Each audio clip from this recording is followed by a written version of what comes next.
Bueno, referente a los cuidados paliativos en pacientes dirigidos hacia enfermería, me presento, soy la licenciada Yaneda Costa, tengo un doctorado en enfermería en la Universidad Andrés Bello, así que es posible que yo me dirija hacia ustedes y vamos a empezar revisando sobre los antecedentes sobre qué es lo que ha hecho enfermería en el contexto del final de la vida. Y tenemos dos grandes representantes de la enfermería, como es Cornelia Ruland y Shirley Moore, que en el año de 1992 lanzaron las teorías medias de modelos de atención en enfermería, en donde abordan lo que es la teoría del final de la vida. Es muy interesante esta teoría, ya que mediante ellas analizan afirmaciones sobre las características que enfermería debe abordar en los pacientes de cuidados paliativos. Esta teoría se la lanzó bajo una concepción cualitativa, tomando en cuenta experiencias de enfermeros, enfermeras y profesionales dedicados al cuidado paliativo con más de 5 años de experiencia. Esta teoría se encuentra en revisión y ha sido objeto de muchas investigaciones. Esta teoría se da durante 5 afirmaciones, que es controlar el dolor, controlar las molestias físicas, incluir el medio en que se desenvuelve el paciente, la participación de los miembros de la familia y el equipo de salud y proporcionar un apoyo. Así que ella la resume en estos 5 parámetros. Ella busca ausencia del dolor. ¿Qué es lo que debemos hacer como enfermería? Monitorizar y administrar los medicamentos que ocasionen alivio del dolor. Aplicar intervenciones farmacológicas y no farmacológicas. Con referente a la experiencia del bienestar, debemos prevenir y monitorizar molestias físicas, psicológicas que se pueden presentar en cada uno de los pacientes. A estos pacientes debemos buscar facilitar el descanso, la relajación y la satisfacción con las actividades que ellos puedan realizar. Con esto se va a lograr prevenir complicaciones. Con respecto a la experiencia de dignidad y respeto, debemos recordar que los pacientes con cuidados paliativos no han dejado de ser seres humanos, que necesitan ser tratados como seres queridos y seres incluidos en la organización de una familia o en la sociedad. Debemos tratar al paciente con la misma dignidad, empatía y respeto de un ser humano que está sufriendo cualquier otro padecimiento. Estar atento a las necesidades y deseos y preferencias expresadas por el paciente. Estar en paz.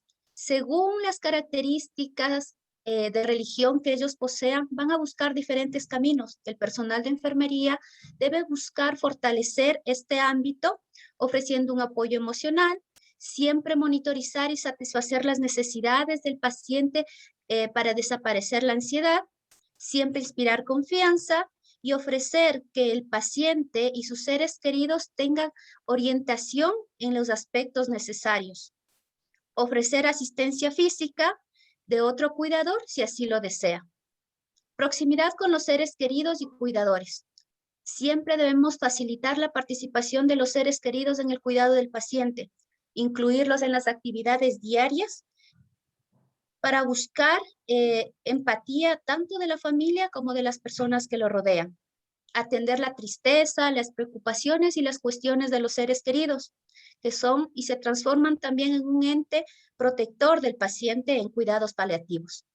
Facilitar oportunidades para que la familia se acerque y pueda interactuar con este paciente.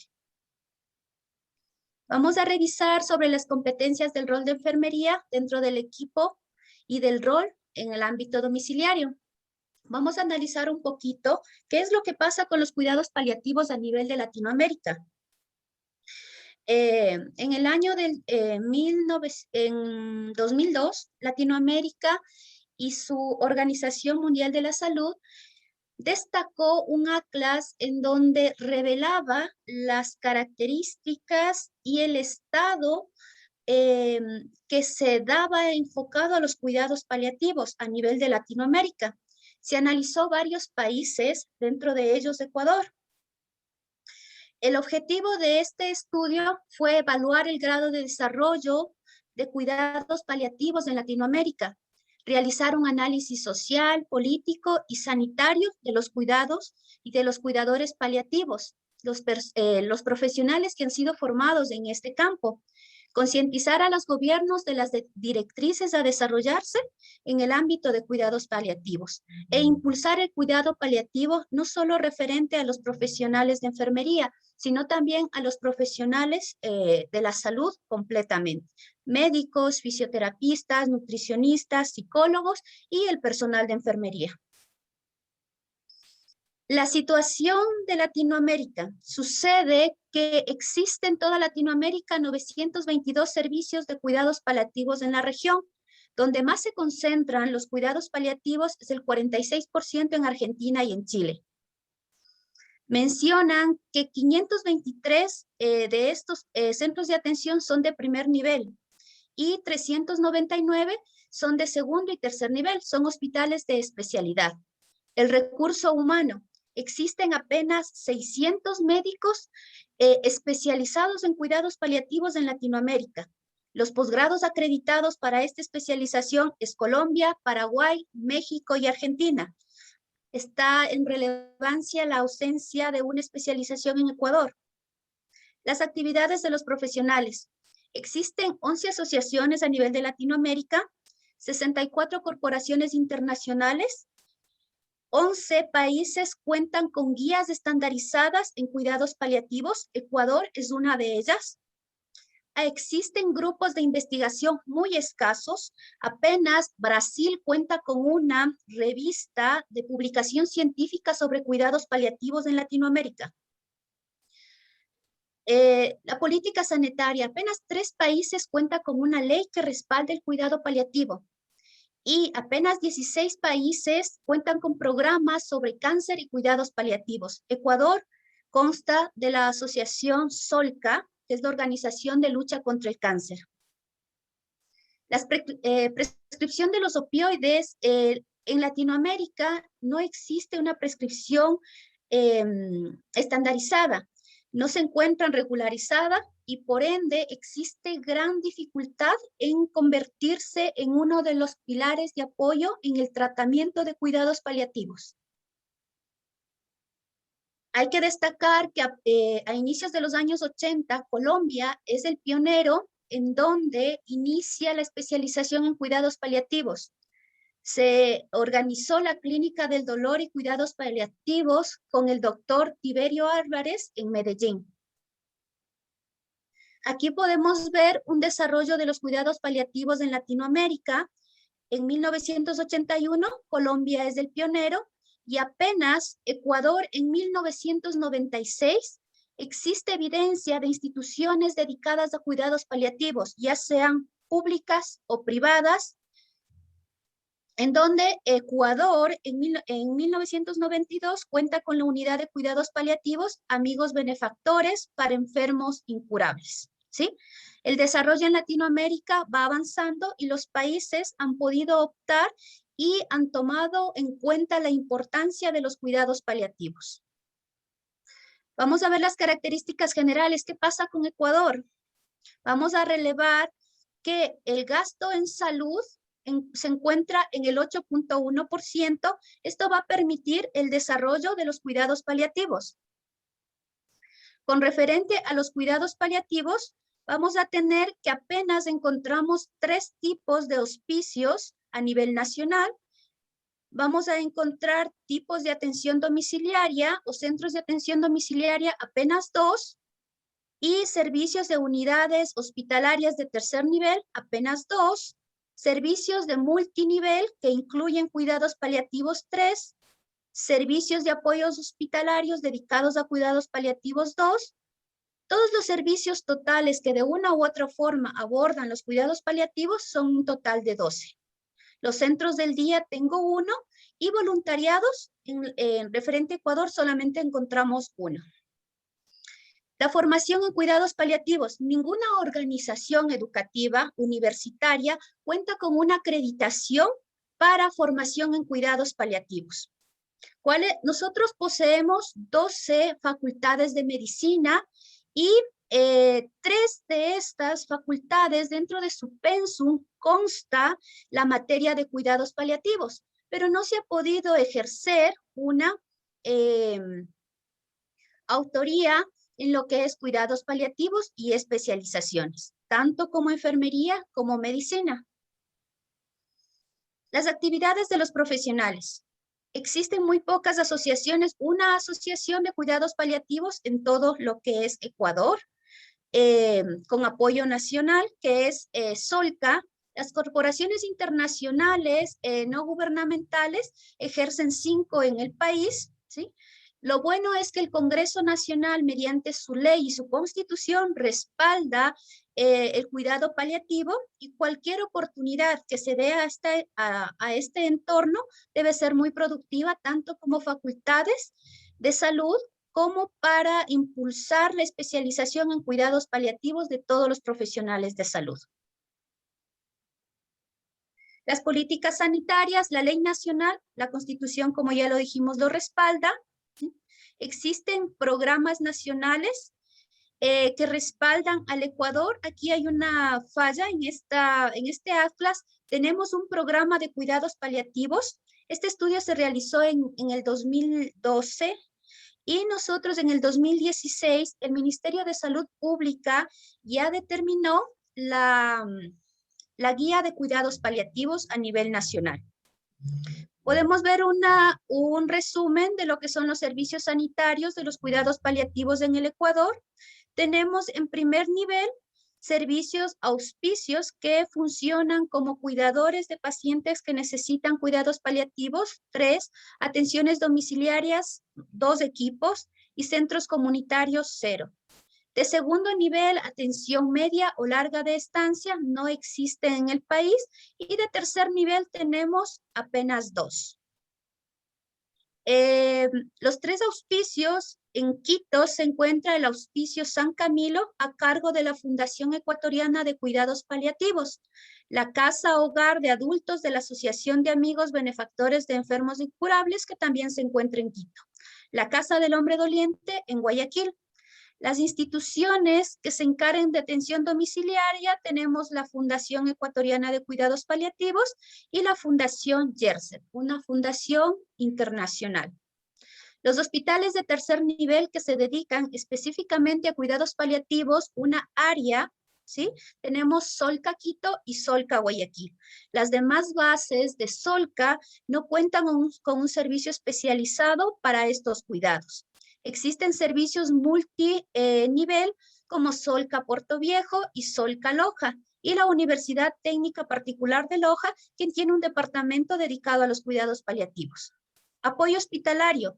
Existe en el Hospital de las Fuerzas Armadas un departamento dedicado a los cuidados paliativos, y en el Hospital Vos Andes para adultos en la ciudad de Quito. Estas son las instituciones que han podido abordar lo que es cuidados paliativos. Un gran porcentaje de la población lo necesita, y como es evidente, su apoyo todavía sigue siendo débil y se encuentra en desarrollo. Esperemos que las entidades de salud, las entidades educativas, no solamente lo aborden como un tema en su malla de pregrado, también se pueda realizar especializaciones en este campo. El CENESID, actualmente no existen personas registradas del título a nivel nacional, pero sí existen personas extranjeras. El CENESID acepta estos títulos desde el área extranjera. La formación en cuidados paliativos a nivel del Ecuador se lo ha abordado con profesionales que han seguido los posgrados de medicina interna, geriatría y medicina familiar. Y como ya lo dijimos, en la formación de pregrado, en las mallas curriculares de medicina, enfermería y psicología, sí cuenta un espacio para cuidados paliativos. La escasez de los docentes con esta especialización también se ha convertido en un problema para las facultades. No existen profesionales que puedan impartir sus conocimientos con este grado de especialización. Las actividades profesionales en el Ecuador solamente tenemos la Asociación o Sociedad Ecuatoriana de Cuidados Paliativos. No existen centros de investigación. La investigación no está dirigida hacia este ámbito. Existe solamente un artículo publicado en Guayaquil sobre cuidados paliativos, muy escasos. Existen colaboraciones internacionales que colaboran desde países como Venezuela, España, Reino Unido, y las asociaciones internacionales que trabajan en pro de los pacientes que necesitan cuidados. Ecuador lanzó estándares, normas y guías. Tenemos la guía de cuidados paliativos, ¿sí?, del Sistema Nacional de Salud, en donde gran parte de estos conocimientos va a girar en torno a estas guías. Y la guía de cuidados paliativos para el ciudadano. Las políticas sanitarias, la Constitución respalda la formación en cuidados paliativos, el Plan de Buen Vivir, manifestado en el año 2000, promulga la aceptación y la emancipación de estos cuidados paliativos. ¿Qué es lo que pasa en Ecuador? Existen fortalezas como el interés en los ciudadanos y son ustedes quienes empiezan a enfocarse en cuidados paliativos. Gracias por asistir a esta formación e impulsar el conocimiento hacia la población que necesita de la atención especializada. Las instituciones son son fuertes en lo que son cuidados paliativos porque existen profesionales con otra formación académica que tienen gran desenvolvimiento en estos cuidados, pero no se han transformado en un eje donde pueda servir el 100% de apoyo para que puedan desarrollarse paulatinamente. Existen apoyos de organizaciones gubernamentales, internacionales, que han permitido que en Ecuador se les dé la atención a estos pacientes.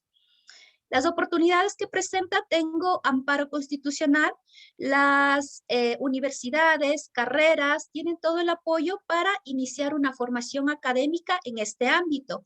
Y este medio de capacitaciones es uno de los pioneros en abordar lo que es cuidados paliativos. Las debilidades, no tengo aún programas en las universidades especializados en cuidados paliativos. Así que si necesitamos especializarnos, lamentablemente tendremos que acudir a otros países. Esperemos que las universidades brinden las oportunidades necesarias para poder adquirir nuevos conocimientos. Las amenazas, la falta de importancia en el desarrollo y los planes para el desarrollo no han permitido que el gobierno pueda fortalecer. Necesitamos un poco más de apoyo por parte del gobierno. Tomando en cuenta este preámbulo, lo abordé para saber la necesidad de la población, la necesidad en Latinoamérica de tener conocimientos sobre los cuidados paliativos. Vamos a abordar también el tema de los cuidados de enfermería en pacientes con dolor, ¿sí?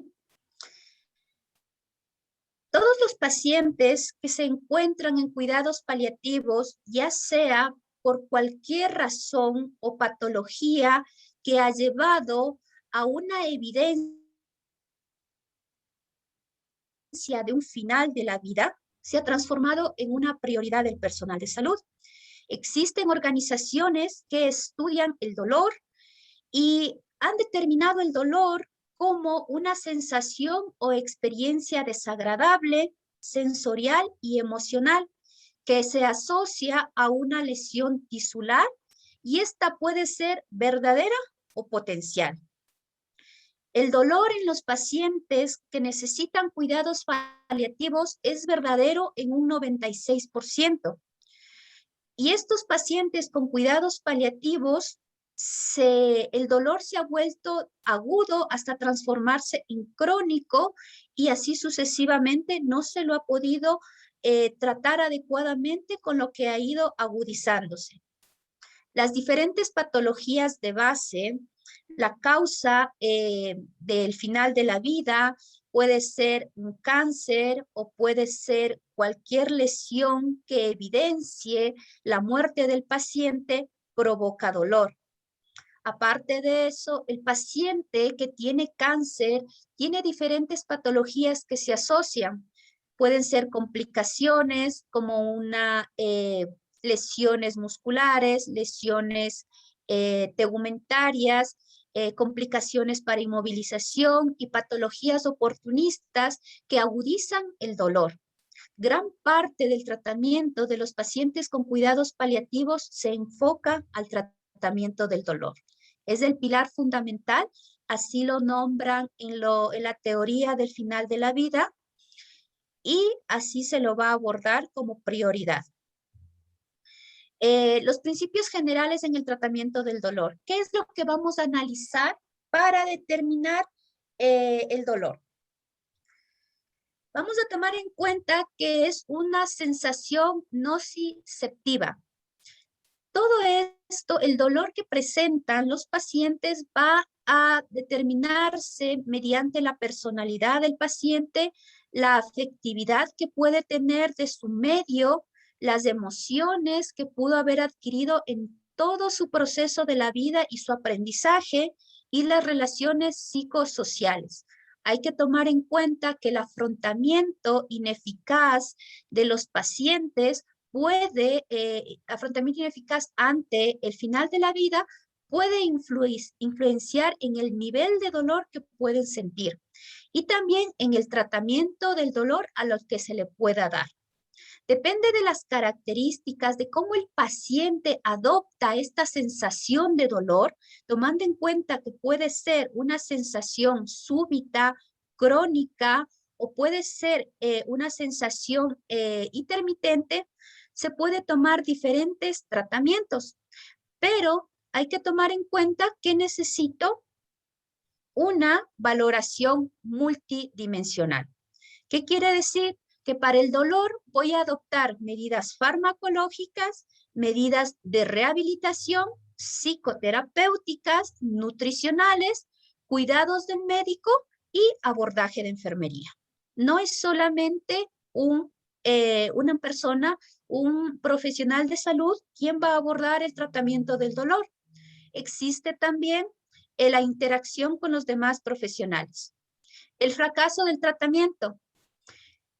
Que el médico trabaje solo o que se administre fármacos determinados da gran porcentaje para el fracaso del tratamiento. Un fracaso del tratamiento evidencia la ausencia de un abordaje multidimensional de todos los profesionales de salud ante un paciente que necesita la atención. Principios generales para el tratamiento del dolor.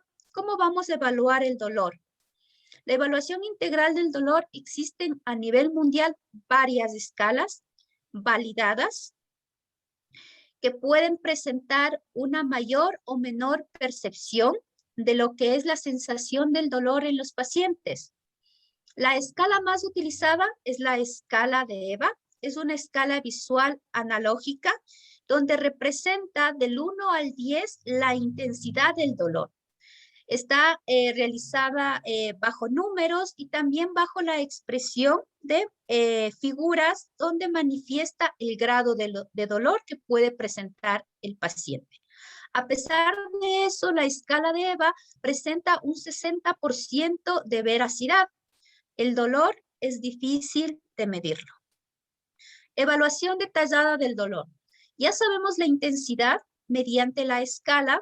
Vamos a poder determinar si este dolor es agudo, crónico o irrumpido. Debemos analizar la frecuencia del dolor, a qué hora es con más agudeza, qué es lo que ocasiona el dolor, después de qué actividad o ante qué actividad el dolor se agudiza, la cronología, en qué momento aparece y a qué momento desaparece, y las percepciones del paciente. ¿Cuál es la causa que agudizó este dolor? ¿Por qué o qué actividad lo agudiza o qué actividad lo disminuye? La valoración de la respuesta continua al tratamiento. Se debe asociar no solo medidas farmacológicas, y estas medidas farmacológicas se debe tomar en cuenta según el eslabón de analgesia. ¿Sí? Existe ya un eslabón determinado por la Organización Mundial de la Salud, que es el recomendado para la medicación de estos pacientes. Solamente los fármacos no son relevantes. Se debe asociar técnicas psicosensoriales para poder abordar el dolor y también educación sobre los efectos adversos y puede ser efectos secundarios de la medicación que se va a utilizar. Esta es la escala determinada por la Organización Mundial de la Salud en el año 2006, en donde determina la analgesia en 3 eslabones. El primer eslabón se encuentra el paracetamol y los AINES. El segundo eslabón se encuentra los opioides débiles como la codeína y el tramadol, que puede asociarse con un fármaco del primer eslabón. En el tercer eslabón se encuentran los opioides potentes como la morfina, fentanilo, ¿sí? Los más relevantes de nuestro medio, que se puede asociar con el primer eslabón, ¿sí?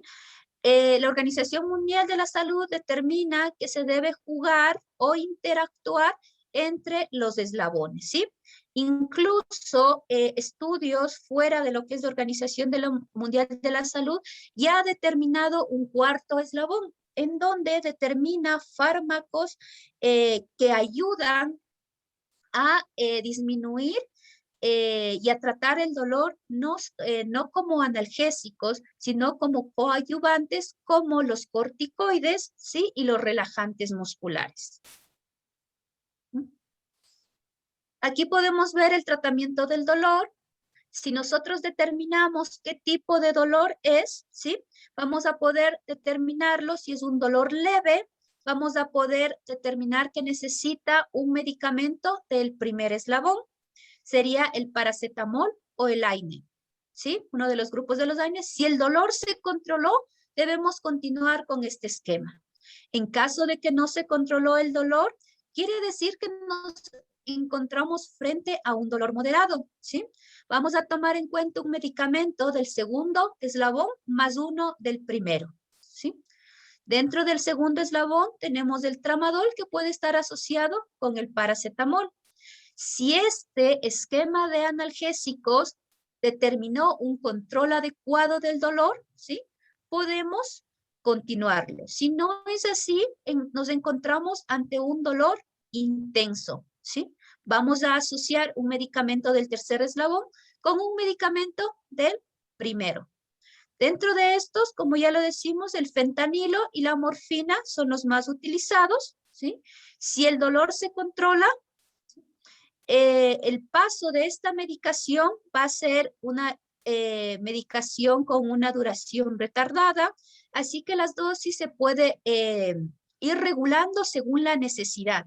Muchas veces la morfina se necesita cada 4 horas y posteriormente, cuando se vaya controlando el dolor, lo vamos a ir espaciando, incluso llegando a cada 12. En caso de que el dolor no sea controlado, ¿sí? Debe asociarse otros medicamentos y rotar los opioides, ¿no? Para poderlo controlar. En un dolor irruptivo, la administración de morfina es la forma más rápida para controlar el dolor. Un dolor súbito, intenso, que el paciente no lo puede soportar, la morfina es el medicamento con más acceso donde se puede controlar el dolor. En cualquier situación, el personal que administra y prescribe debe llevar una constante valoración del dolor y determinarlo en qué eslabón se encuentra para que el esquema pueda ser evaluado, modificado y pueda ser aceptado por el paciente de una manera correcta, ¿sí? Muchas veces se asocia medicamentos cuando el dolor es neuropático, se ha asociado a antihipertensivos, anticonvulsionantes. Cuando existe metástasis ósea, hemos incluido medicamentos o terapias como la radioterapia y los bisfosfonatos. En caso de hipertensión endocraniana o una compresión nerviosa, Los corticoides han sido de gran ayuda para el tratamiento de estos pacientes. Debemos tomar en cuenta que el tratamiento con analgésicos para los pacientes de cuidados paliativos también va a depender de la patología que fue predecesora y evidenció la futura muerte del paciente, ¿sí? Entonces, no es lo mismo una patología, un cáncer de hueso, un cáncer cerebral o un cáncer gástrico. Estas patologías van a asociar otros medicamentos que podrán y ayudarán a controlar el dolor en caso de administrar el esquema determinado por la Organización Mundial de la Salud. Importante en enfermería, la educación sobre los efectos secundarios de estos medicamentos, principalmente los opioides. ¿Qué es lo que pasa? Tenemos efectos secundarios transitorios, una depresión respiratoria, mareos, delirios, alucinaciones, compulsiones e hipotensión postural. Cuando se presentan estos efectos secundarios, el paciente que ha sido administrado los opioides hasta que lo metabolice, lo absorba y lo adhiera a su organismo, puede el organismo metabolizarlo y controlar el dolor, van a seguir apareciendo, ¿sí? Hasta que el cuerpo y el organismo se adapten. Posterior a eso, desaparecerán. En caso de que no desaparezcan, quiere decir que el esquema que se está administrando de analgesia se encuentra en revisión. Necesitan revisarlo, ¿sí? Tenemos los efectos secundarios en lo que son efectos crónicos. ¿Qué vamos a encontrar con esta administración de los opioides? Pacientes con cuidados paliativos, vamos a encontrar una boca seca en el 21% de los pacientes, el estreñimiento en el 15%, náuseas y la retención urinaria. ¿Sí? Se puede asociar medicamentos para estos padecimientos. Los cutáneos, efectos secundarios cutáneos.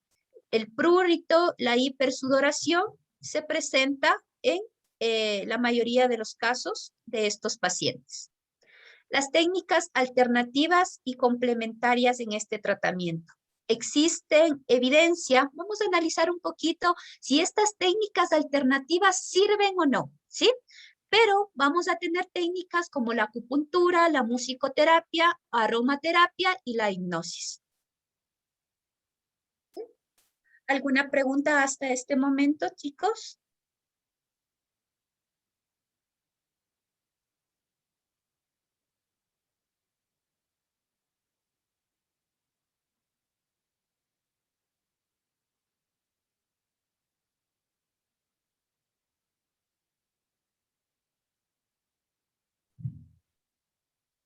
Es de gran importancia para enfermería y ya lo hemos visto en la formación académica. Hablamos mucho de estas terapias alternativas. Enfermería en el Ecuador no puede prescribir todavía, ¿sí? Esperemos que la evolución de otros países como en España ya se puede administrar y prescribir medicación bajo esquemas implementados y autorizados, ¿sí? Y una de las formas en España se prescribe la medicación, la morfina, principalmente porque gran parte de los profesionales de enfermería tienen formación en cuidados paliativos y se encuentran en la capacidad de prescribir los principales analgésicos para el tratamiento de estos pacientes. Actualmente en el Ecuador nosotros hablamos mucho de las terapias alternativas y complementarias. Vamos a ver si la acupuntura, la musicoterapia, la aromaterapia y la hipnosis en verdad sirven. Por favor, vamos a analizar, son 3 artículos científicos, ¿sí? Publicados en revistas de renombre. Uno de ellos es de la revista de Buenos Aires, la otra es de una revisión sistemática realizada en Latinoamérica, ¿sí? Y la otra es de la revista de Brasil, que es sobre cuidados paliativos, ¿sí? Vamos a determinar en los artículos científicos si es que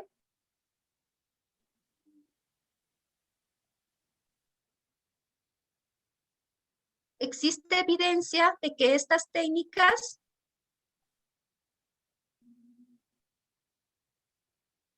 tienen una valoración cuantitativa y una eficacia cuantitativa en lo que es la atención en pacientes con cuidados paliativos. Por favor, chicos, vamos a revisar un poquito sobre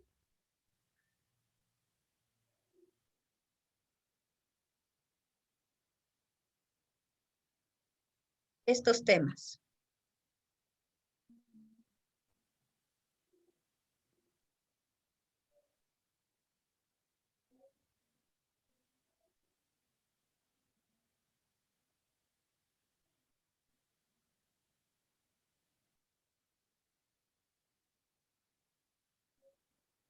¿Alguna pregunta hasta el momento?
Ya.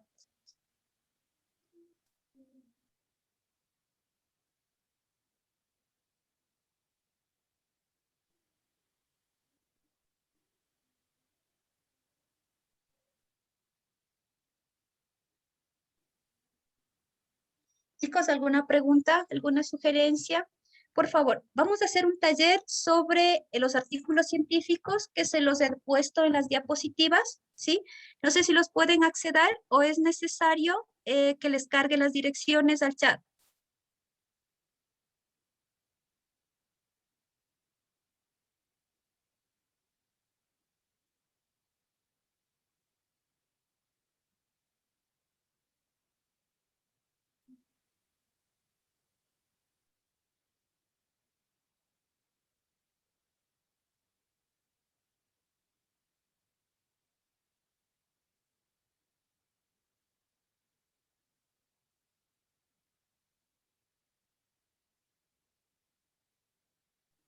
Licenciada, también le recordamos que usted dispone de cómo se lleve la clase. Podemos tomarnos receso si usted desea o continuar.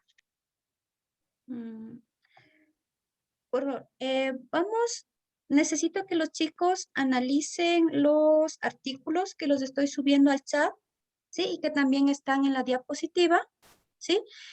Nos podemos tomar un receso de 20 minutos mientras lo analizan y cuáles son las conclusiones que ellos pueden determinar después de analizar estos artículos.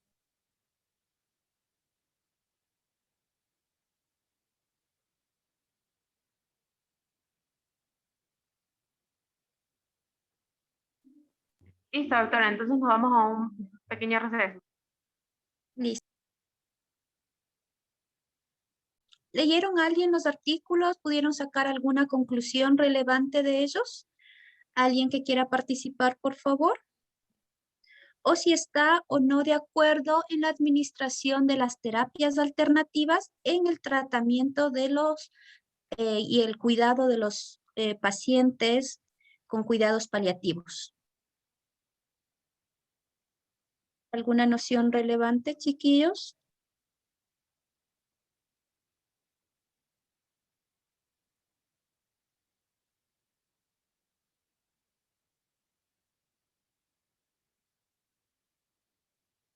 Bueno, en vista de que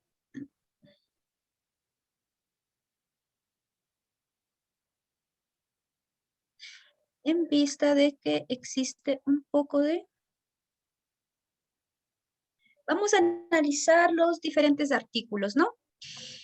Y bueno, esta es una revisión sistemática. Aproximadamente se analizaron, si no me equivoco, 119 artículos de estudios en donde analizaban las diferentes terapias alternativas. Analizaron la aromaterapia, que disminuyó significativamente para una P igual a 0.03. Existe reducción, si se aplica la aromaterapia, existe reducción del dolor en pacientes con cuidados paliativos.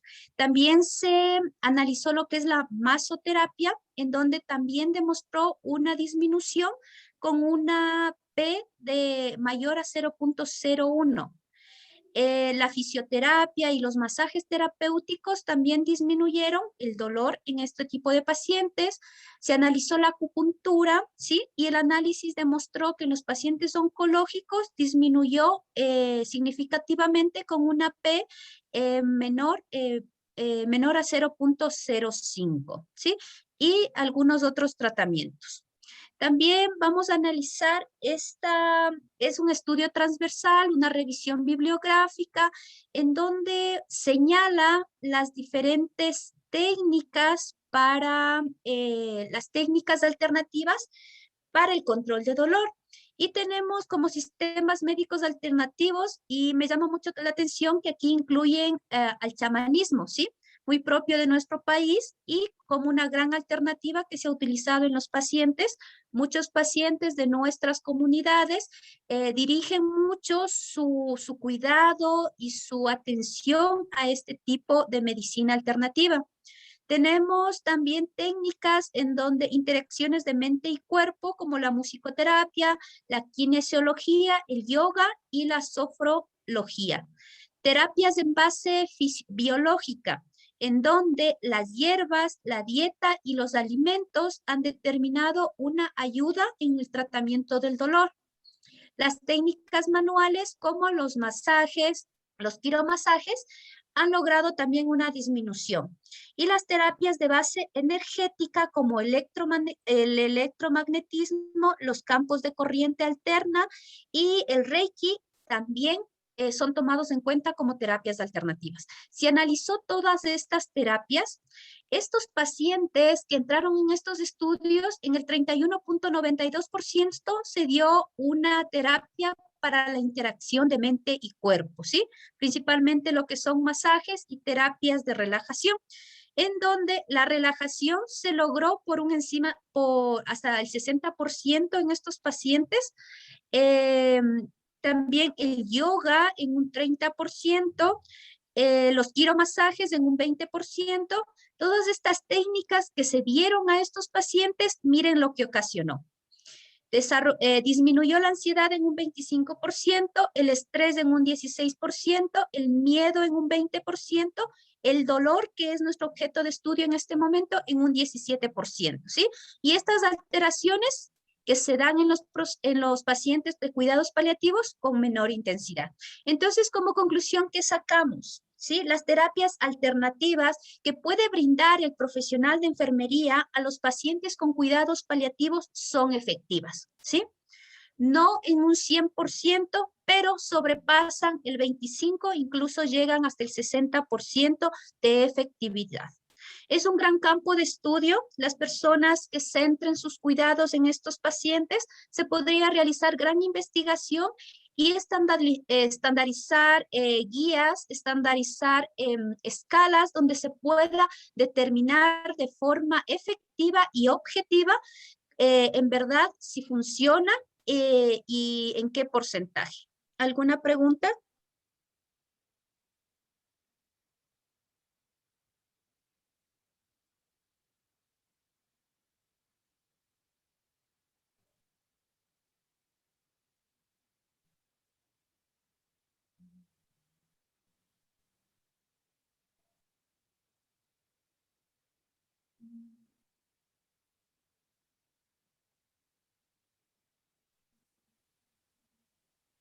Vamos a continuar con el siguiente tema, que es sobre la astenia, la caquexia y la anorexia en los pacientes con cuidados paliativos. Dentro de esto vamos a abordar sobre la astenia. La astenia es el cansancio ante mínimos movimientos.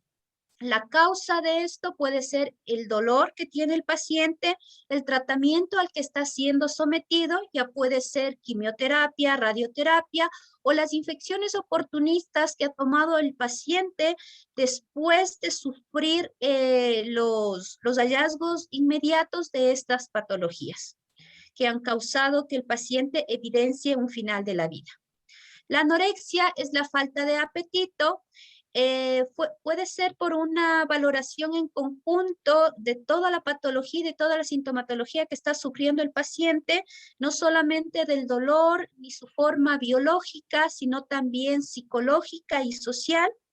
La administración de medicamentos pueden disminuir el apetito y se puede contrarrestar con otras fórmulas farmacológicas para aumentar el apetito. En este caso se está utilizando lo que son los corticoides y el acetato de megestrol para ayudar en este problema de anorexia. Y la caquexia, se considera la caquexia como una pérdida de peso mayor al 5% en 12 meses, ¿sí? ¿Qué podemos hacer para determinar o eliminar o contrarrestar la caquexia? El ejercicio coordinado y la fisioterapia muscular se ha transformado en terapias relevantes de ayuda, ¿sí? Entonces, ante estos problemas de alimentación, hemos analizado de forma gradual que la nutrición debe ser sometida a un proceso de apoyo. Al momento que el paciente ha sido diagnosticado con una enfermedad terminal, necesita empezar una dieta rica en lípidos, ¿sí? Que ayuda y se ha encontrado evidencia que restablece al paciente y ha ayudado a disminuir sus efectos secundarios, ha hecho la calidad de vida más llevadera y se lo ha podido tratar de mejor forma al paciente. Hay un término muy propicio para esto y lo llamamos la inmunonutrición, ¿sí? Y está determinada por varios alimentos de la pirámide alimenticia ricos en lípidos, ¿sí? Y también la nutrición enteral enriquecida. ¿Qué quiere decir esto? Que aparte de las fórmulas ya determinadas comercialmente que aportan con nutrientes, se debe también adherir lípidos como aceites, el aceite de bacalao, productos ricos en grasa o en lípidos como nueces, aguacate en nuestro medio. Esto se encuentra ya evidenciado que disminuye la estancia hospitalaria de un paciente en el 20%. Estos pacientes han podido ser enviados a casa con más brevedad. Y también el desenlace de la mortalidad, que es inevitable en estos pacientes, ¿sí? Se ha disminuido o se ha hecho de una forma más llevadera. Entonces, una nutrición enteral temprana va a mejorar la calidad de vida dentro de lo que es los cuidados paliativos. Además, como ya habíamos mencionado, estos cuidados necesitan un enfoque multidimensional y la utilización de profesionales en nutrición dirigidos hacia cuidados paliativos sería muy beneficioso en este caso. Otro de los problemas que ocasiona los pacientes en fase terminal es la deshidratación.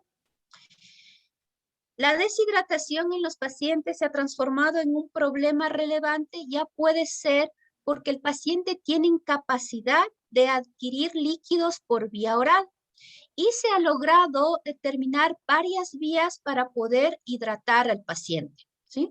El tratamiento óptimo es el que el paciente se hidrate de forma adecuada por vía oral Y para esto se necesita líquidos que sean del agrado del paciente, que se encuentren en la facilidad de su medio y que puedan satisfacer o dar un sentimiento de tranquilidad y de satisfacción para el paciente. Cuando la vía oral ya no es posible, tenemos diferentes vías como la subcutánea, la intravenosa y la rectal. La subcutánea es una de las hidrataciones que la última década ha tomado gran relevancia. No solamente se utiliza la vía subcutánea como una vía para administración de medicación y de analgésicos, principalmente los opioides y los AINES, sino también que se le está utilizando para la hidratación del paciente. Existen diferentes criterios en la cantidad para administrar los líquidos. Muchas bibliografías hablan del 60 al 80, de 60 a 80 ml por hora y otras organizaciones que han publicado guías hablan de 20 a 40 ml hora. Es de gran ventaja porque se puede realizar se llama la hipodermoclisis domiciliaria. ¿Qué quiere decir? Es una técnica menos invasiva, una técnica que puede durar incluso 7 días colocado el catéter. Tenemos la posibilidad que estos catéteres son menos invasivos, menos lacerantes, ¿sí? Y pueden mantenerse durante más tiempo. Obviamente siempre controlando signos de infección como enrojecimiento, enduración en la zona de la punción del catéter, criterios de infección, fiebre, ¿sí? Pero a comparación de la vía intravenosa se ha transformado en una vía pionera para tanto la administración de medicación como para la administración de medicamentos, ¿sí? La vía intravenosa se utiliza más en el ámbito hospitalario cuando el paciente necesita una atención hospitalaria de segundo o tercer nivel, ¿sí? Una hidratación, una hidratación de grandes volúmenes. Obviamente, esta hidratación debe ser con mucho cuidado y controlando las características y la situación hemodinámica del paciente. Debemos tomar en cuenta que la patología que causó el final de la vida del paciente puede ser de origen renal, cardíaco, ¿sí? Y puede causar alteraciones, una hiperhidratación. Existe también una hidratación rectal, que se lo administra a manera de enemas evacuantes, ¿sí? Pero se introduce líquidos o soluciones isotónicas a nivel del recto cada 4 horas, permitiendo que el recto y su mucosa pueda realizar una absorción efectiva y poder hidratar al paciente. Demasiado invasiva, demasiado incómoda para el paciente, debemos tomar en cuenta la situación en la que se encuentra el paciente y realizarlo de manera adecuada, ¿sí? Existen organizaciones como la Organización de Lucha de Atención en Cuidados Paliativos, en donde ya nos habla en referente a enfermería sobre el manejo de catéter subcutáneo en enfermería y en los cuidados paliativos. Una excelente guía que igual se les va a cargar a lo que es el grupo para que puedan manejarlo adecuadamente esta vía, ¿sí? Aquí nos menciona que incluso estas vías se han transformado de uso continuo que causan menos lesión para el paciente y que el tratamiento domiciliario puede ser más efectivo, impidiendo que estos pacientes acudan a los centros hospitalarios y puedan ser sometidos a otros procedimientos invasivos. El uso de los catéteres subcutáneos se ha transformado en un cuidado pionero en lo que es referente a enfermería para administrar medicación y administrar soluciones. La hidratación en esta guía menciona que es un tanto controvertida. ¿Por qué? Administración de una sustancia isotónica o hipertónica en caso de soluciones glucosadas puede causar prurito o puede causar irritación en la zona de administración, ¿sí? Por la cantidad de electrolitos que se administra, ¿sí? Pero aún así sigue siendo una forma efectiva para la hidratación y sigue siendo y es la forma pionera en administración de medicación para control del dolor. Así que enfermería se debe enfocar en la instalación, cuidado y mantenimiento de estos catéteres subcutáneos, ¿sí? Eh, para un taller de la administración de medicación, de una administración e hidratación subcutánea, ¿qué es lo que vamos a necesitar? ¿Sí? Dentro de los materiales podemos contar con las mariposas o palomillas que se les llama, o se puede a su vez utilizar catéteres venosos periféricos, puede ser un número 24 o un número 22. Estas mariposas son de metal y estas son de polietileno, así que las personas o los pacientes que puedan tener alguna implicación o alguna alergia a cualquiera de estas, tenemos las dos opciones, ¿no? Si hay alergia al metal, se puede colocar un catéter venoso periférico y viceversa. La clorexidina para desinfectar y mantener el catéter, gasas, esparadrapo para fijar, los apósitos transparentes que tienen la función de controlar signos de infección de estos catéteres de larga duración. Incluso existen catéteres que actualmente duran hasta 30 días. ¿Sí? Se puede administrar hidratación o los medicamentos prescritos. ¿Dónde podemos colocar estas vías subcutáneas? Se puede colocar en cualquier área con abundante tejido adiposo. Podemos destacar la colocación en lo que es el brazo, la colocación en lo que es subclavia y la colocación en el abdomen. En el brazo vamos a determinar ciertas características del lugar, igual en las otras dos vías. ¿Sí? ¿Qué medicamento se puede administrar por vía subcutánea? Si nosotros podemos observarlo, prácticamente los analgésicos opioides se administra en su totalidad. Los neurolépticos también se los puede administrar. Los antiinflamatorios no esteroideos, como el ketorolaco, que es el más utilizado, lo administramos. Antiespasmódicos, los corticoides, antieméticos, las benzodiazepinas, diuréticos e incluso antibióticos como la ceftriaxona, ¿sí? Vamos.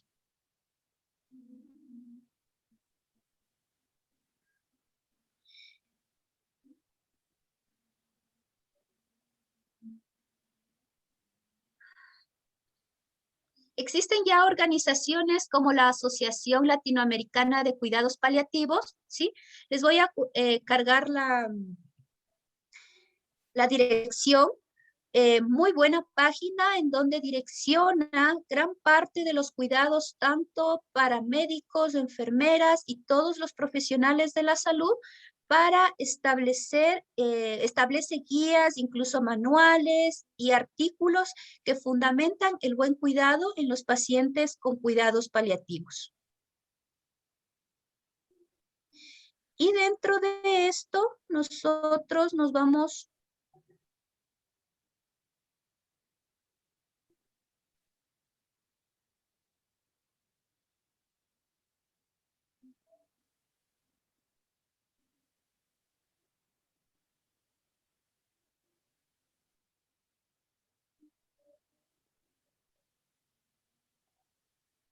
esta organización determinó uno de los videos muy óptimos, diría yo, para este caso.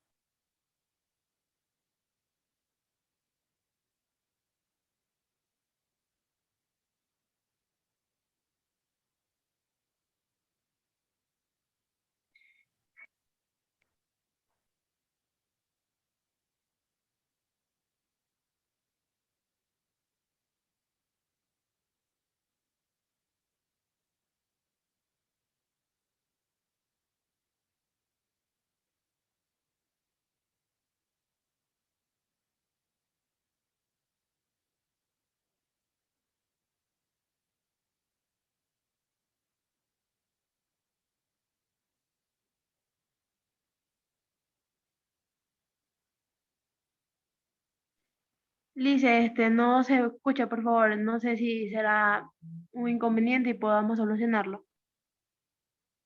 Ahí, chiquillos.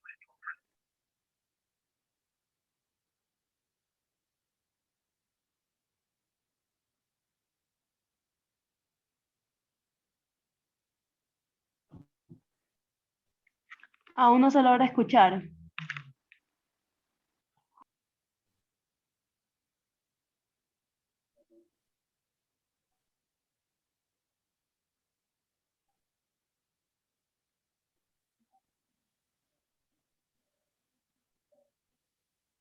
Tengo el volumen al 100%. No sé si de sus dispositivos pueden subirlo, por favor.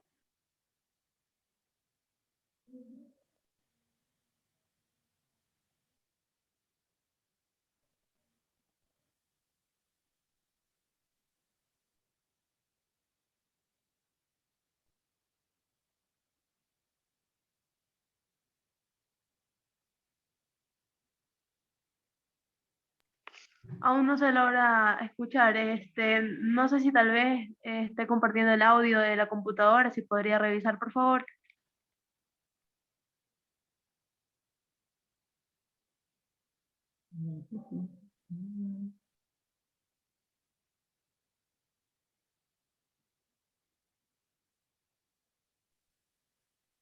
Tengo todo el volumen. No sé si pueden subir el volumen de sus dispositivos, por favor.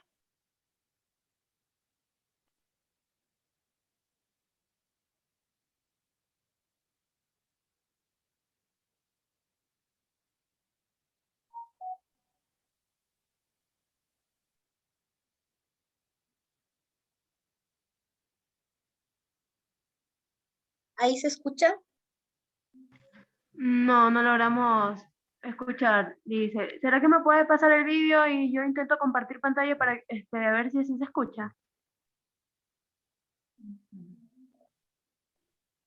Y de que nos pase el link para poderlo enviar al grupo y que los participantes cuenten con él.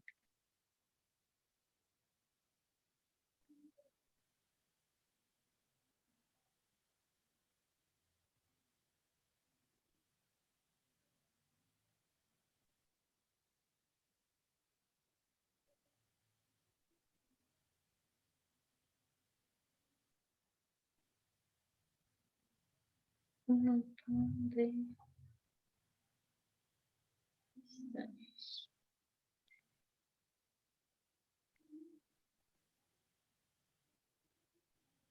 encuentro el chat.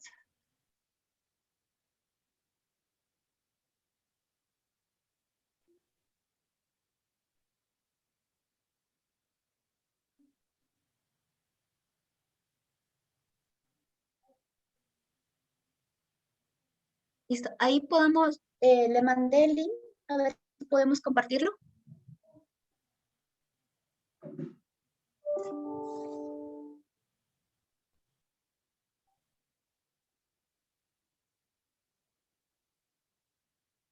Hola, ¿me escuchan? Listo, Alicia, ya vi el link, ya voy a intentar compartirlo.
Liz, ¿será que me puede enviar el link directo de YouTube por WhatsApp? Porque me redirige a otra página, por favor.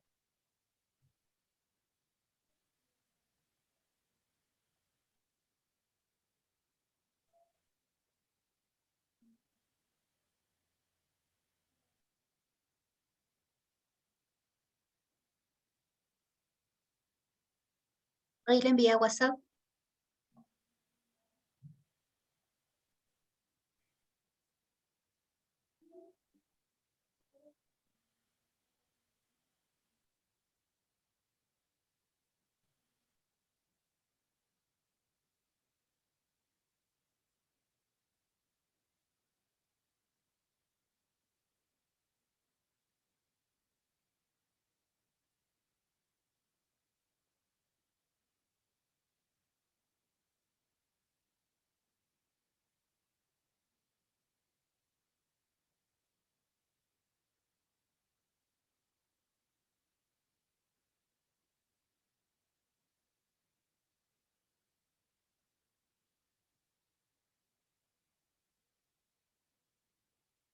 Un momento, por favor, estoy intentando ingresar al...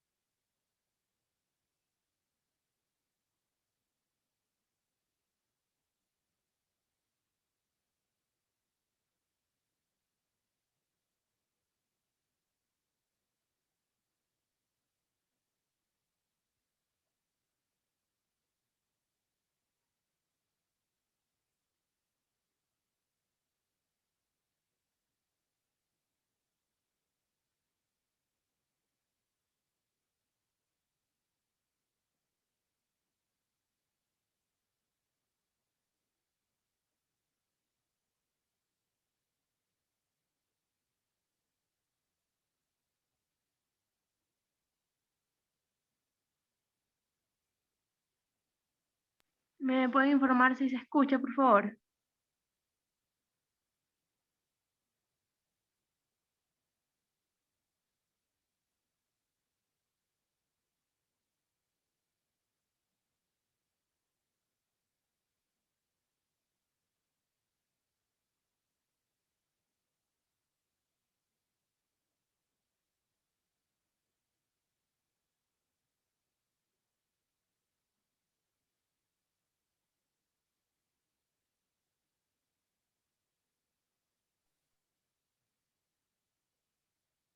No se escucha, algo sucede.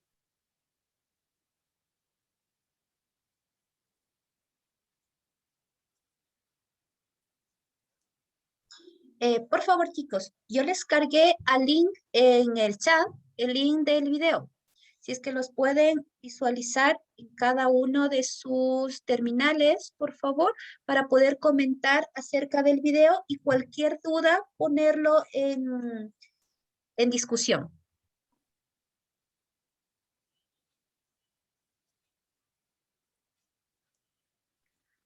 Lisa, ¿qué le parece si nos tomamos un receso de 10 minutos para que los participantes puedan visualizar todo el video y luego compartimos las diferentes opiniones sobre el mismo?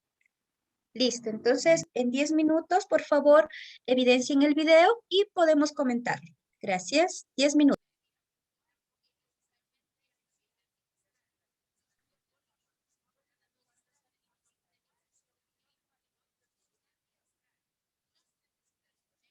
Bueno, hay una pregunta, la voy a leer.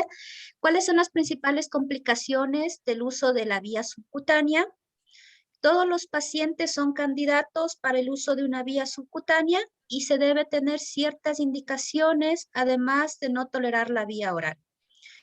La vía oral es la pionera. En caso de no tolerarla, tenemos tres vías: la vía subcutánea, la vía intravenosa y la vía rectal. Cada una de estas tiene sus diferentes beneficios y complicaciones.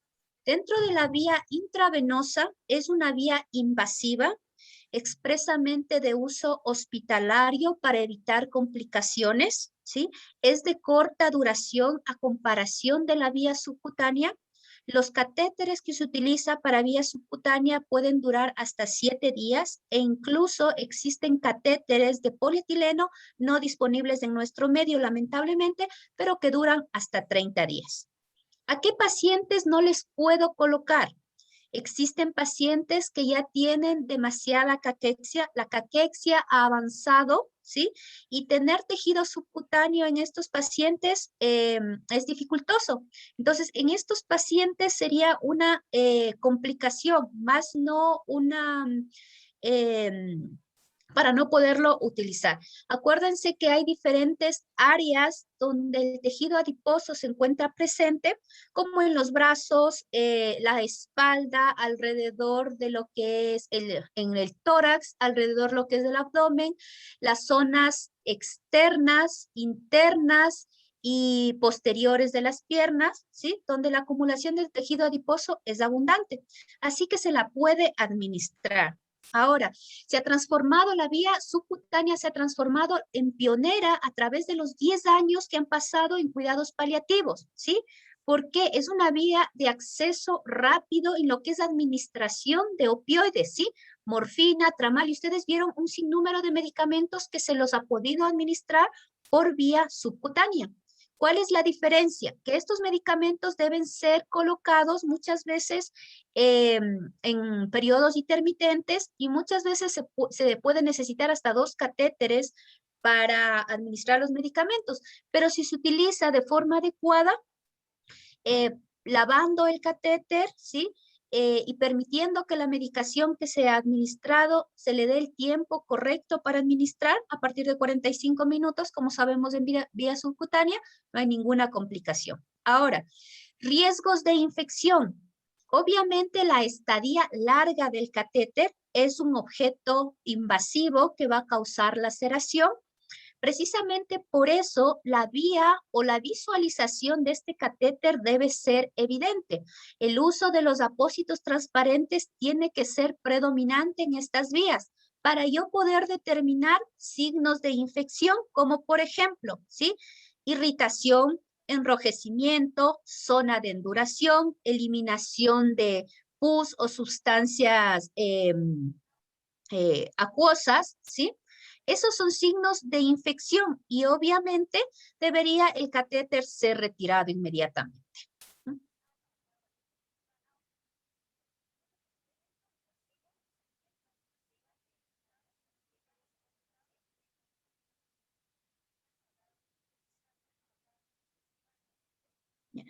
Tenemos otra pregunta. ¿Hay la posibilidad que se infiltre o se obstaculice la vía subcutánea? Que se infiltre, no. Nosotros estamos hablando de una infiltración cuando nosotros tenemos la vía intravenosa, ¿sí? El catéter va a ser colocado en vía subcutánea. Mientras haya tejido subcutáneo, ¿sí? No se puede infiltrar, ¿sí? No hablamos de una infiltración en vía subcutánea, solamente se habla de una infiltración en vía intravenosa, ¿sí? Que se obstaculice. Se ha visto muchos casos por la falta de cuidado, en donde los catéteres de polietileno o el catéter venoso periférico que se utiliza en nuestro medio se dobla, ¿sí? Puede ser porque la localización del catéter no es la adecuada. Se dobla y se ha visto muchos casos de eso y obviamente ha tocado cambiar. Pero a comparación de que una vía intravenosa dura 3 días aproximadamente, ¿sí?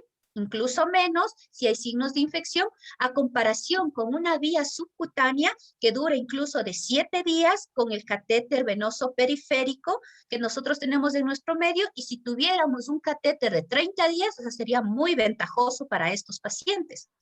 Entonces, es mucho, los beneficios que se gozan son más grandes. Otra pregunta, los catéteres subcutáneos bien cuidados duran hasta 15 días. No sé si es una pregunta o una afirmación. El problema es que pueden durar, como les decía, hasta 30 días con el catéter adecuado, ¿sí? El catéter periférico que nosotros tenemos en nuestro medio dura hasta 7 días, ¿sí? Existen otros catéteres, ¿sí? Que pueden durar hasta 30 días. ¿Por qué lo retiramos a los 7 días? Porque el material que están hecho, ¿sí? No nos dura 30 días. Es más, así exista ausencia de signos de infección, a los 7 días tienen que ser retirados y tienen que ser cambiados esas vías subcutáneas.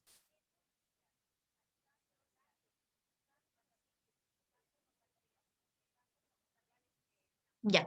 En caso de un edema por una infiltración o una mala aplicación de un suero en el paciente no soporte el dolor, ¿qué se puede hacer? A ver, aclaramos nuevamente, no existe infiltración en lo que es vía subcutánea.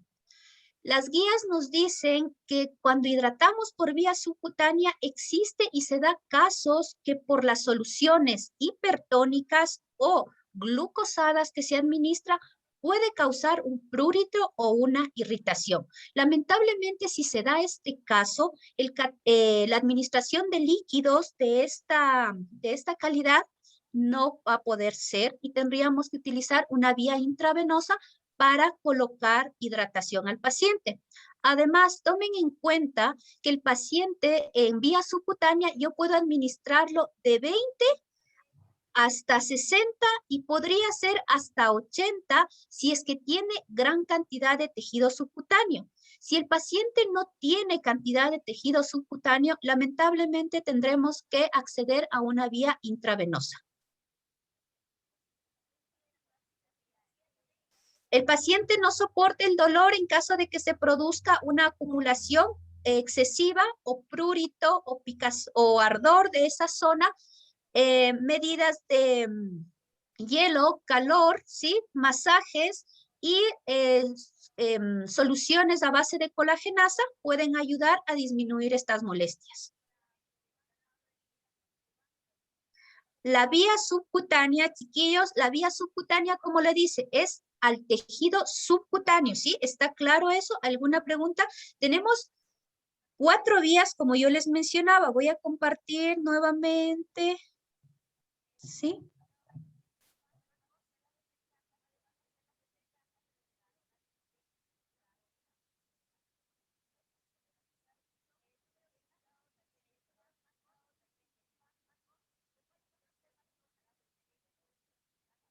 Bueno, ahí podemos ver lo que es la presentación. Tenemos 4 vías, la oral, que está entendida. Tengo la subcutánea, que es inyección del Disculpe catéter que la interrumpa, no se logra visualizar las diapositivas.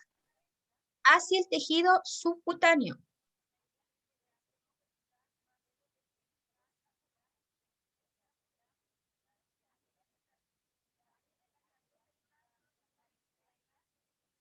Ahí se visualizan las diapositivas, chiquillos. Listo, sí, mil gracias. Ya, entonces explicamos. Okay. Tengo la vía subcutánea. El catéter, como ustedes lo pueden visualizar, va hacia el tejido subcutáneo. ¿Sí? La vía intravenosa va hacia una vena del paciente. Y la vía rectal va líquido administrado hacia el recto. ¿Sí? La vía subcutánea ha tomado el nombre de hipodermoclisis. ¿Sí? La utilizamos con gran ventaja en lo que es atención domiciliaria. ¿Por qué? ¿Sí?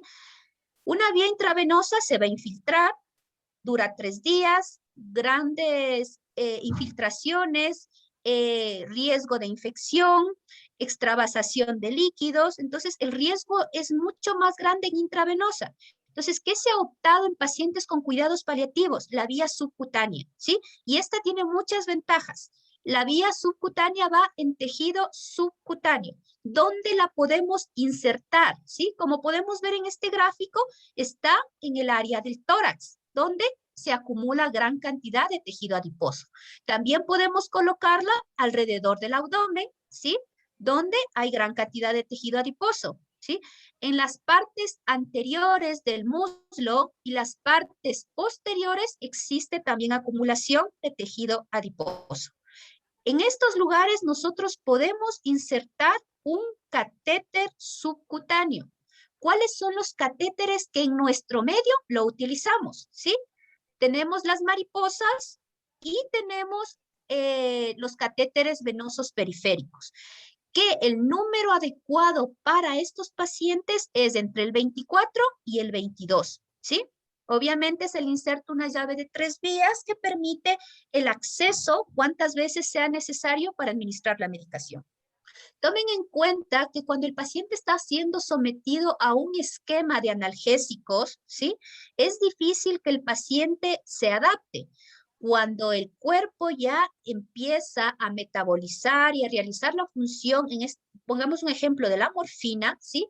Muchas veces la morfina va a tener que administrarse cada 2 horas y una punción, ¿sí? Subcutánea hacia el paciente cada 2 horas es demasiado invasiva. Entonces, la colocación de estos catéteres nos ayudan extremadamente. Aparte de eso, su duración. Estoy hablando de la duración en nuestro medio con un catéter venoso periférico de 7 días. La vía intravenosa me da solamente 3 días de duración. Las mariposas, que son un contenido de metal, ¿sí? Un poco más lacerantes, y existen personas que pueden presentar dolor, irritación. ¿Qué es lo que hacemos? Le colocamos un catéter venoso periférico. En caso contrario, se pueden mantener las mariposas que son de un material metálico, ¿sí? Líquidos, podemos administrarlo. A mayor cantidad de tejido adiposo, ¿sí? Mayor será la cantidad que yo puedo administrar de líquidos, ¿sí? Porque el tejido adiposo me va a ayudar a absorber. Pero a menor cantidad existe, yo puedo administrar desde 20 ml hasta 80 ml. Se puede dar una de las complicaciones que al momento que yo administre líquido como soluciones hipertónicas, soluciones salinas mayor a 0,9% o soluciones glucosadas como dextrosa al 5, 10 al 10%, ¿qué me va a causar en los pacientes? Un prurito y una irritación. Lamentablemente, en ese caso, descontinuamos la hidratación y tendríamos que hidratar al paciente con vía intravenosa. Pero la administración de medicación, la morfina principalmente, o el tramal, que se utiliza como analgésico de primer orden en pacientes con cuidados paliativos ya avanzados, se lo puede realizar por catéter subcutáneo. Vamos a ver otra pregunta.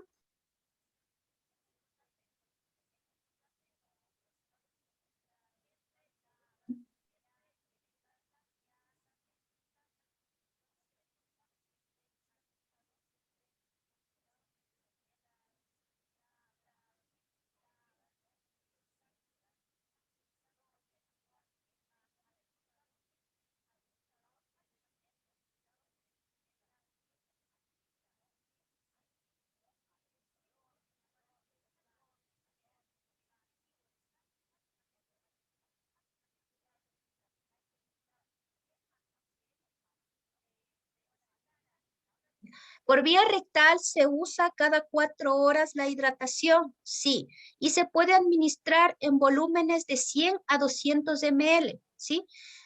El paciente y el tejido estriado que forma el recto tiene gran cantidad de absorción, entonces yo lo puedo realizar mediante enemas. Como les decía, es una vía muy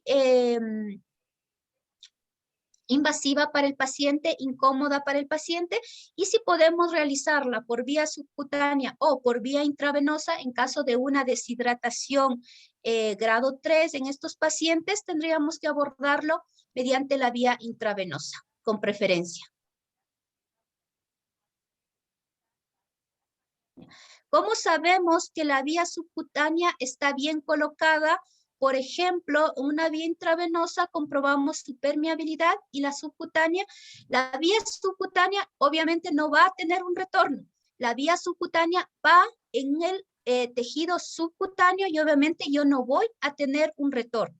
¿Cómo se puede comprobar que la vía está permeable? Que la presión al administrar cualquier medicamento, ¿sí?, no sea alta.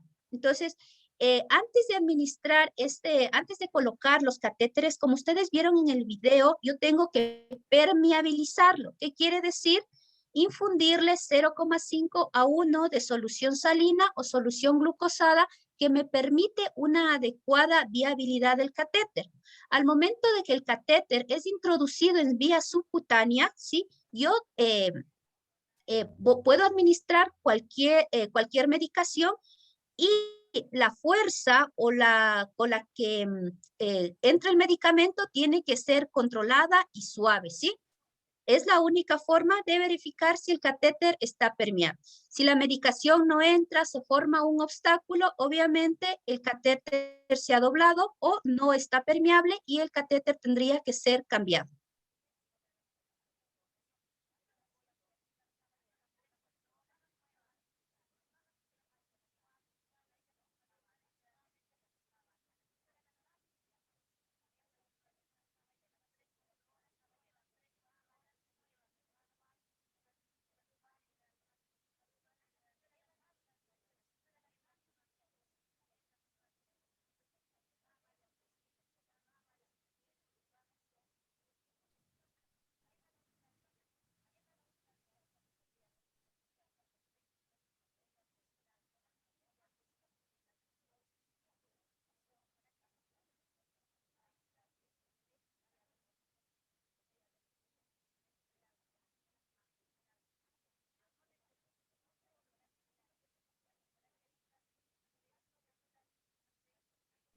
Tenemos una compañera que trabaja con niños oncológicos, ¿sí? Usan el catéter PIC. Este catéter tiene una duración de 30 días, ¿sí? Y si el cuidado obviamente es adecuado, nos dura esa fecha, hemos enviado con infusores a casa para terapia del dolor o catéter de puerto subcutáneo y nos funciona bien. Eso nos ha servido hasta 3 años en el tratamiento de los niños. Sí, la administración precisamente aquí verifica lo que estamos hablando. Los catéteres o vías subcutáneas, no importa el catéter que se utilice ni el tiempo que la casa lo predomine como viable, ¿sí? Lo que se utiliza aquí es la vía subcutánea y con esto a los pacientes oncológicos se los ha manejado y se les ha manejado el tratamiento como lo menciona por varios años, ¿sí? Incluso 3 años en el tratamiento con analgésicos de los pacientes.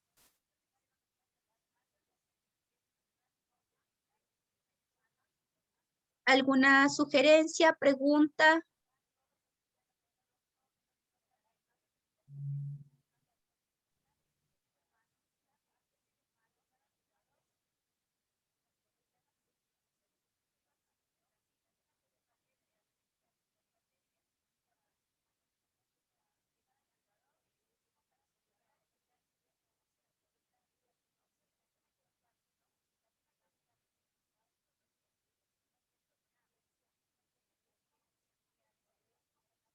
Los catéteres subcutáneos bien cuidados duran hasta 15 días. Sí, pueden durarnos hasta 15 días, pero tomen en cuenta el riesgo que tienen de infección. El material con los que están elaborados, el catéter venoso periférico o el que tenemos en nuestro medio, no nos da para 15 días, ¿sí? Nos da incluso hasta 7 días, hasta 5 días. No es muchas veces el cuidado que vamos a tener con el catéter, ¿sí? Es el material con el que está elaborado el catéter y tomen en cuenta que es un material invasivo que va a causar daño al paciente. Lamentablemente, si tuviéramos los catéteres adecuados y en los hospitales oncológicos lo tienen, si se puede colocar esos catéteres, sería excelente para 30 días, ¿sí? Pero si utilizamos las mariposas y los catéter venosos periféricos para administrar medicamentos en pacientes con cuidados paliativos, lamentablemente hasta 7 días, ¿sí?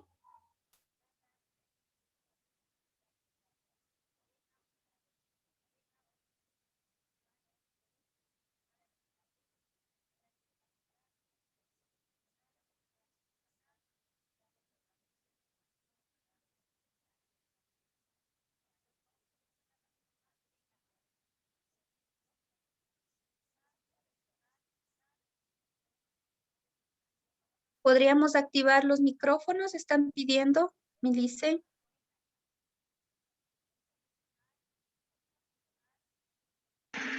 Claro, Liz, en este momento le ayudamos.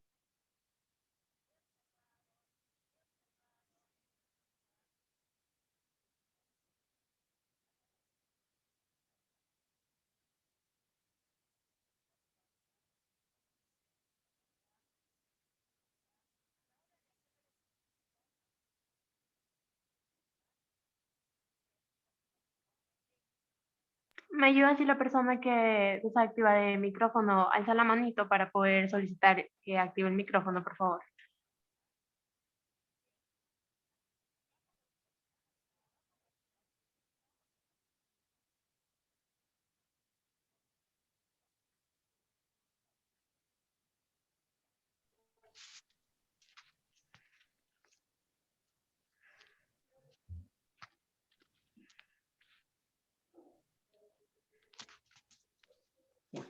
Buenas noches, ¿sí me escuchan? Sí, buenas noches. ¿Cómo, cómo les va? Buenas noches. Un gusto estar en este curso, muy bueno el curso. Pero sí, bueno, yo trabajo con pacientes oncológicos y en mi experiencia con los catéteres que nosotros manejamos, que son prácticamente los de látex en pacientes oncológicos, no solamente paliativos, el catéter subcutáneo sí nos dura hasta 15 días. Hemos manejado a estos pacientitos y nos ha ido muy bien, porque inclusive a este tipo de pacientes, cambiarles los catéteres cada 7 días para ellos, dependiendo del lugar en donde se encuentren y de la forma con que se les enseña a los familiares a cambiar el catéter y hasta que ellos tengan confianza, o sea, se les hace muy difícil que ellos se acerquen a hacerse cambiar dentro de 7 días. Y con los 15 días nos ha ido muy bien. Y otra cosa que, no sé si no la escuché tal vez o sí lo escuché, pero también cabe recalcar que cuando usamos en cuidados paliativos dexametasona, nosotros no lo usamos en el mismo catéter que utilizamos normalmente la medicación. Siempre cuando manejamos dexametasona nosotros ocupamos 2 catéteres. Es por la cristalización que existe con la medicación y la reacción con el resto de medicamentos, que ahí nosotros manejamos 2 catéteres en los pacientes. Eso era mi acotación. Muchas gracias. Sí, mujer. No solo con la dexametasona, existe también interacción con otros medicamentos. Nosotros debemos tomar en cuenta esa interacción, ¿sí? Y muchas veces no solamente con la dexametasona nos toca tener otro acceso subcutáneo, sino también con los otros medicamentos que interactúan principalmente con la morfina, ¿sí? Entonces, la ceftriaxona también es uno de los medicamentos que se cristaliza. Entonces, si el paciente está recibiendo diferentes medicamentos por vía subcutánea, tendríamos que tomar en cuenta la interacción de medicamentos. Con referente al catéter, Millicent, usted me dice que, ¿de qué material es ese catéter que ustedes utilizan? ¿Aló?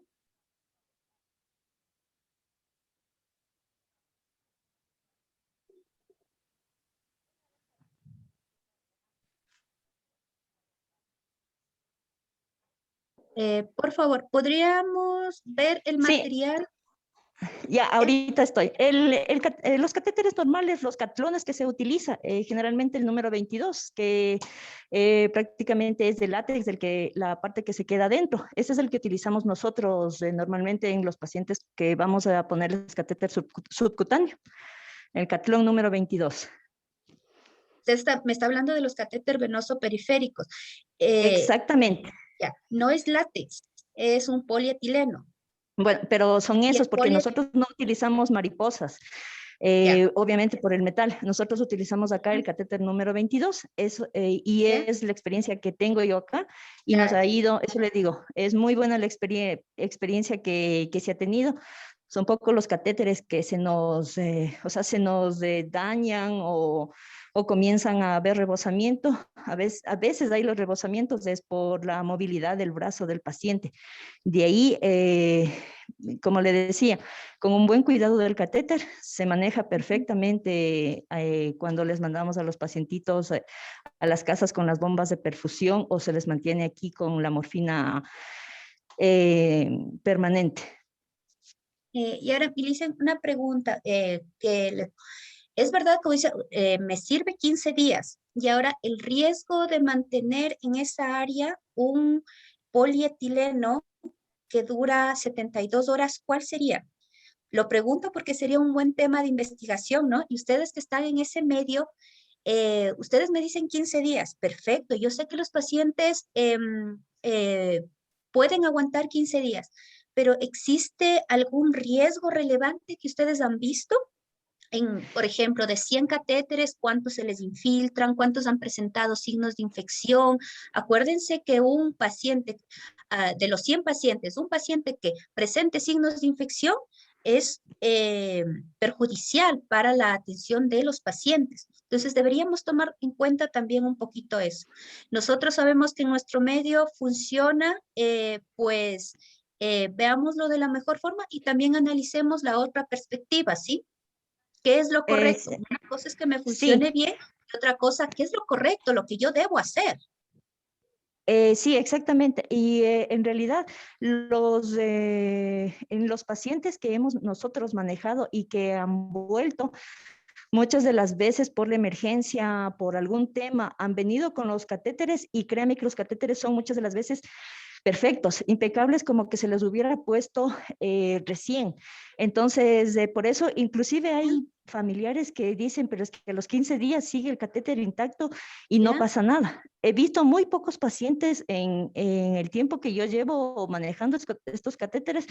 ¿Qué le diré? De 10 pacientes, pongámosle como mínimo, que unos 2 vengan que se haya hecho una zona de infección, sería demasiado, porque se los ha mantenido muy bien. En esa parte me deja usted también con la inquietud que yo voy a hacer con el grupo de paliativos que tengo aquí en el hospital. Les voy a tomar esta acotación y les voy a preguntar a ellos, a ver, o sea, en la parte que usted me refiere, o sea, el riesgo-beneficio que se lo está manejando en los pacientes, porque eso digo, nosotros hasta 15 días y no ha habido inconvenientes en los catéteres. En manejarles. Y en realidad, o sea, como nosotros somos hospital oncológico, lo que... ¿Se desconectó? Debemos tener una doble vía. Con el resto de medicamentos no ha habido interacción. Inclusive no he visto que tengamos que tener inconvenientes con estas vías de esta manera. Y en realidad solamente con la Dexa es el cuidado que nosotros tenemos. De ahí con el resto de medicaciones no ha habido mayor interacción. Bueno, nosotros no manejamos mucho el tema de antibióticos vía subcutánea, pero en el tema del resto de medicaciones no hemos tenido inconvenientes, pero gracias. Voy a zafarme mañana la duda del hecho de la estancia de los catéteres con el grupo de paliativos acá yo también. Sería un muy buen, si ustedes pueden recolectar esa información, excelente aportación para todo lo que es oncología. Con referente, me dicen, o sea, ustedes utilizan un solo catéter para la dexametasona. Lo he visto entre la morfina y la metoclopramida.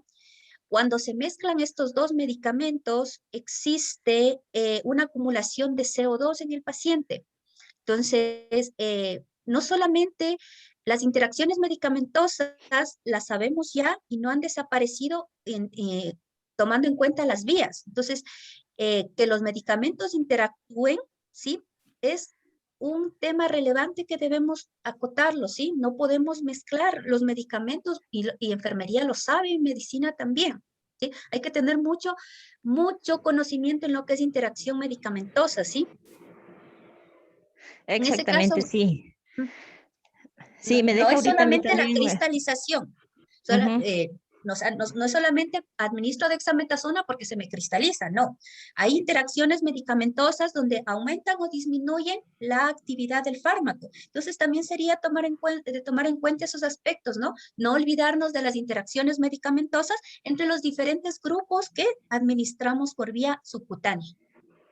Sí, y ahorita me deja a mí también con una inquietud, porque supóngase, hay pacientes en las que cuando nosotros mandamos perfusiones de morfina a la casa, entre las preparaciones que les mandan, ¿qué le digo? En la bomba de 100 que nos dura para los 2 días, hay una mezcla de medicamentos. Entre ellos va la morfina, la metoclopramida, que generalmente son las dos medicaciones que van juntas siempre en la bomba.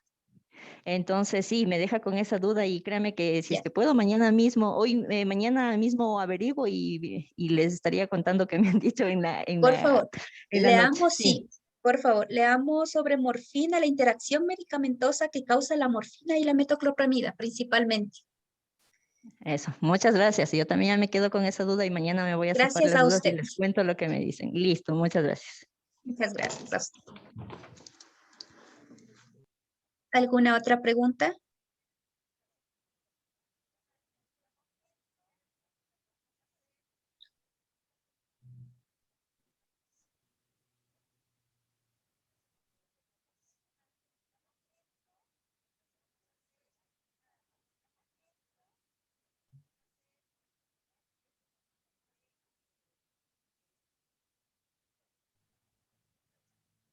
Por favor, se les subió los artículos para que los puedan revisar y puedan determinar las diferentes terapias alternativas que se puede utilizar en los pacientes con cuidados paliativos.